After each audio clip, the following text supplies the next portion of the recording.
Hi, everyone. Back again. You know, something has been coming to me lately that I think is important to us all.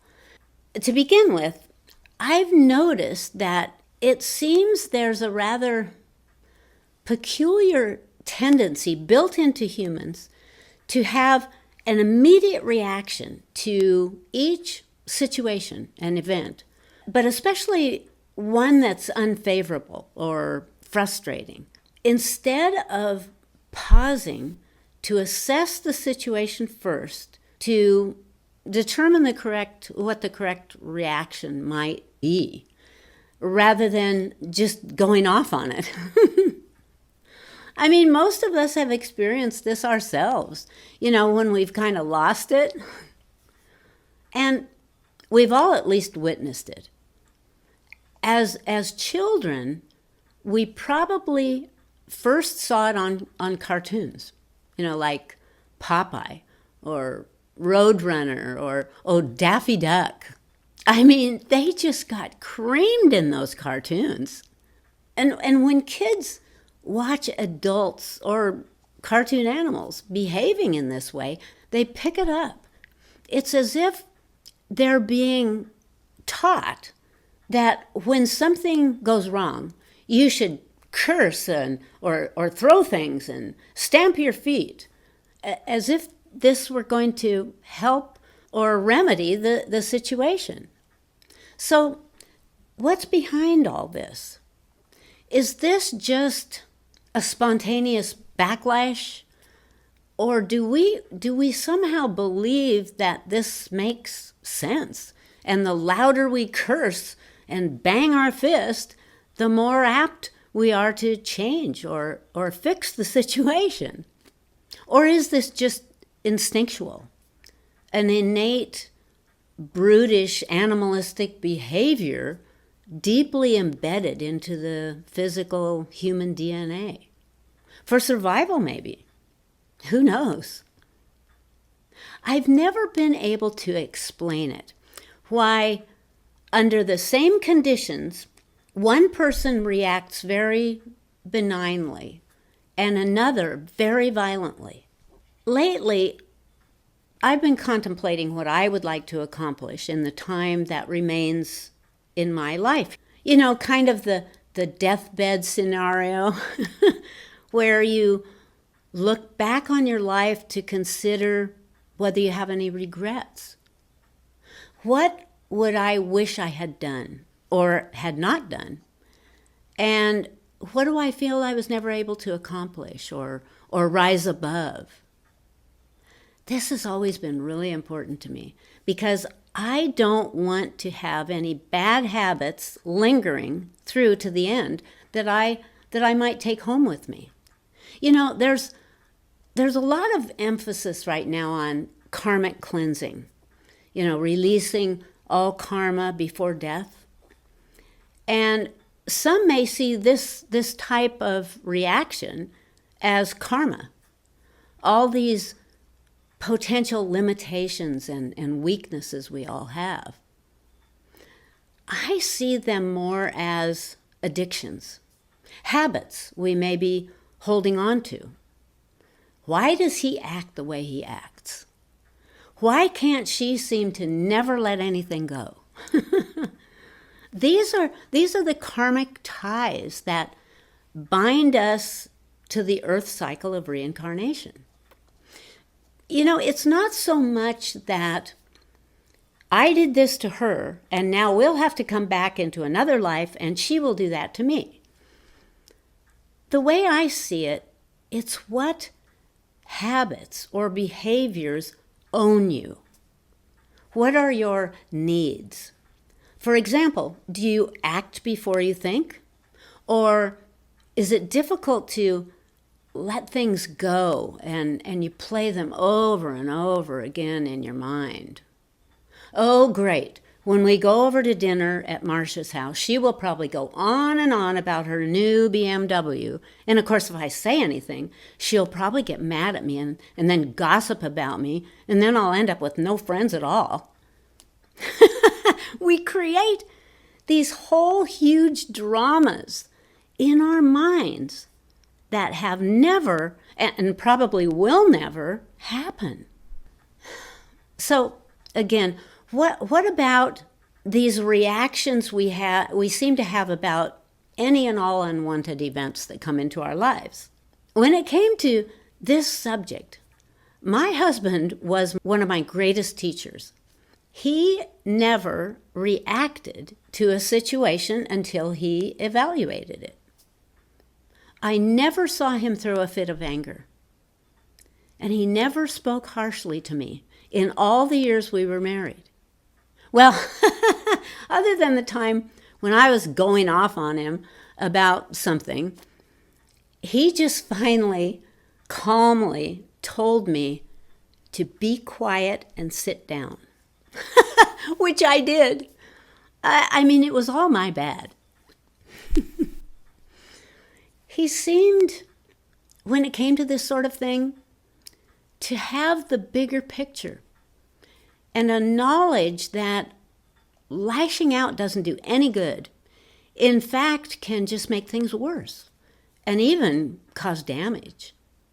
I told him many times throughout our marriage that I wanted to learn how to do what he was able to do. Remain calm at all times, no matter what was going on around him. Amazing. A very high state of enlightenment, for sure. So it's always been my goal to do it all in this one lifetime, to overcome all of my weaknesses, habits, limitations. I want to get it the first time and not the second or third. I really don't want to be stuck or addicted to a behavior. Some people call this shadow work, but I don't know. For some reason, that sounds hard to me. I tend to just consider it as evolving, learning or realizing who I am, and if this indeed matches who I want to be. So what are these things I'm talking about? At the simplest level, they're things like food cravings, or sex, maybe coffee, chocolate, or alcohol or drugs. Or like the guy who is grumpy until he has his first cup of coffee. Is the grumpiness who he really is, or is his habit so deeply ingrained that the grumpiness is just his need for a coffee fix? Our brains have their own chemistry, and our behaviors teach our brains how to react to that stimulus, like the craving for a coffee hit, for example, or that first drag on the cigarette. The person becomes addicted to the release of neurotransmitters like dopamine in the brain, and the habit is set up. And this can be something as benign as, like I said, the craving for chocolate, or as destructive as the frenzied heroin addict who may even kill to get his drug.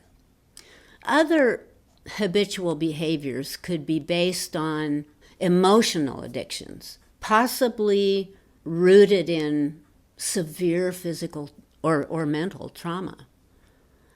And somewhat like PTSD, these may eventually manifest as anything from anxiety disorders to erratic manic behaviors or deep depression, where the trauma is lived over and over to a point where the brain chemistry is so affected that the person loses his ability to function normally.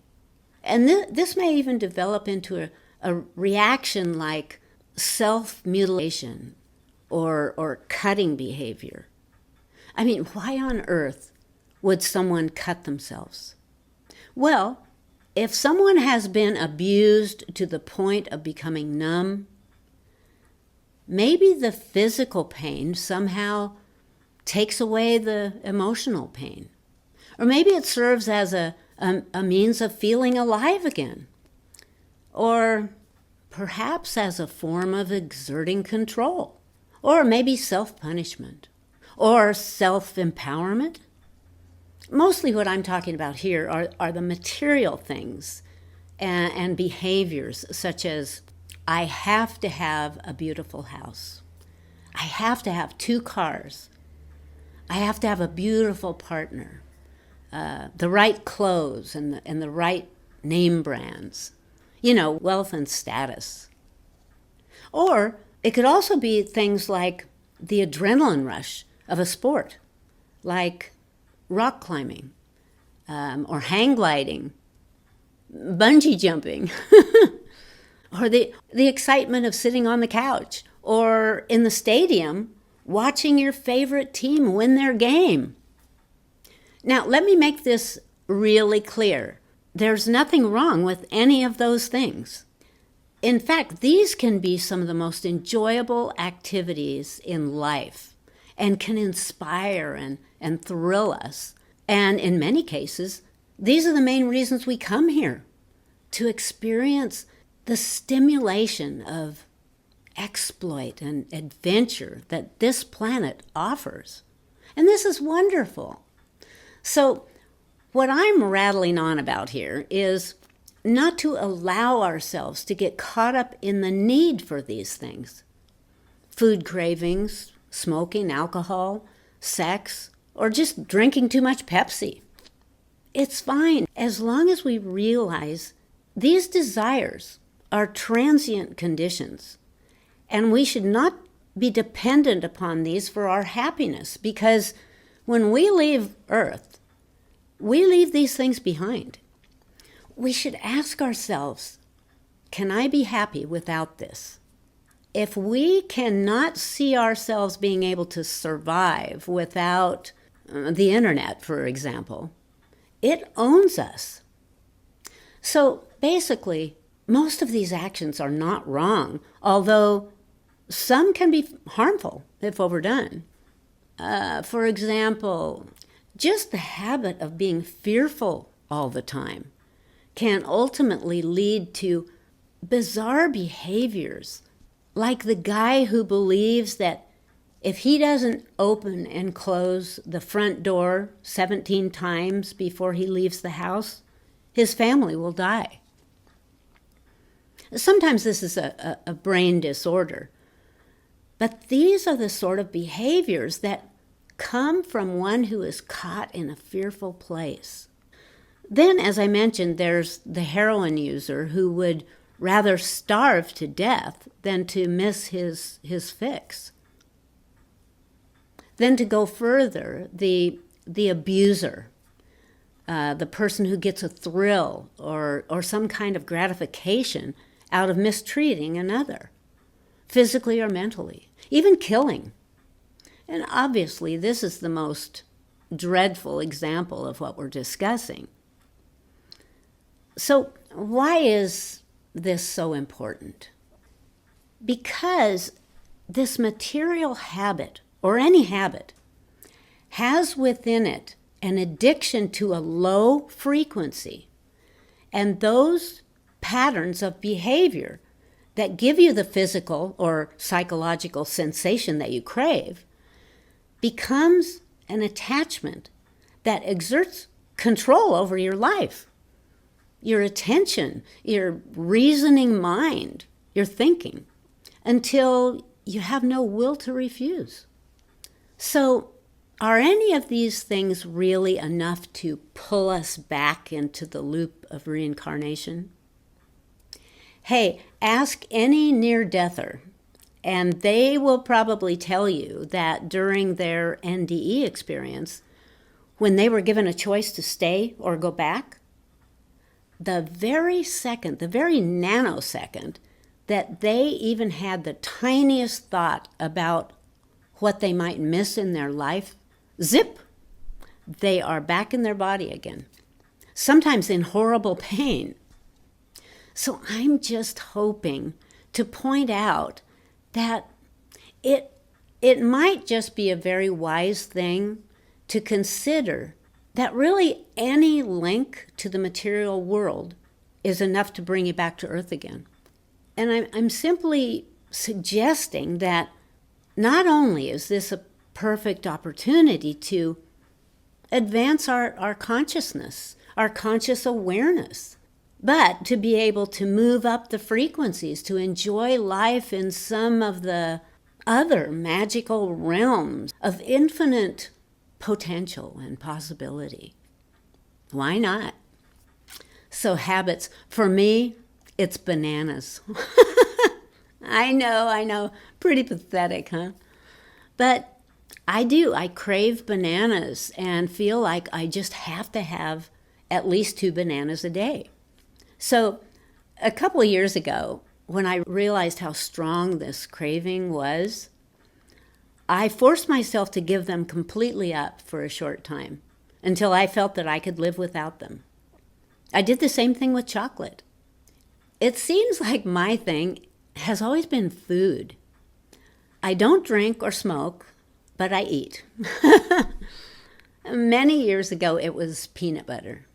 Oh, peanut butter sandwiches. And I drank coffee for a while, but gave it up long ago when I found out I was pregnant, and I never went back to it. We all have something we feel we just can't do without. As I mentioned before, today it seems to be electronics, the internet, smartphones, and tablets. Well, I've never had a smartphone because I don't want to be one of those who can't live without it. However, I do have a laptop and an iPad, and I'm pretty hooked onto both of those. I also love streaming British comedies and detective shows on Acorn TV. And even though I really look forward to watching a show in the evening, I'm always hoping to convince myself that this is only entertainment and not an addiction that I can't do without. Anyway, the other thing that I have been a fanatic about for most of my life is exercise. After a year of being disabled when I was a young woman and not able to walk, when I healed, I just started exercising like a fiend. And I immediately became a long-distance runner, then a ballet dancer, then an avid hiker, and now a daily walker. You know, it's all the same craving. There have been so many times when I've had a real anxiety attack, when I haven't been able to get outside for a walk. And I feel like I'm crawling up the walls. Well, I try to reassure myself that at least none of these habits in general are harmful. My husband used to joke and say that I had all the good habits and he had all the vices. Not true, by the way.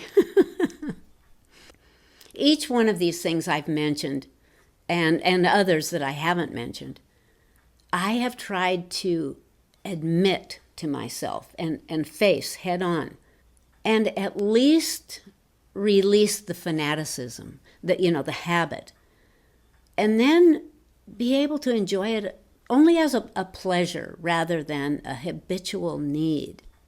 We all have a real chance here, while in this human life, to tie up all the loose ends and be able to take pleasure in the fact that if we can accomplish this while we're here, we are unencumbered and free to play the game without restriction.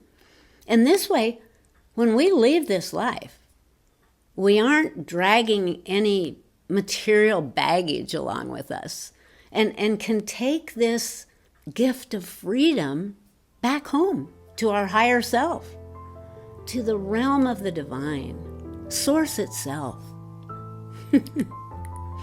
Well, good or bad, that's my rant for the day. See you soon, and hey, thanks for listening. Bye-bye.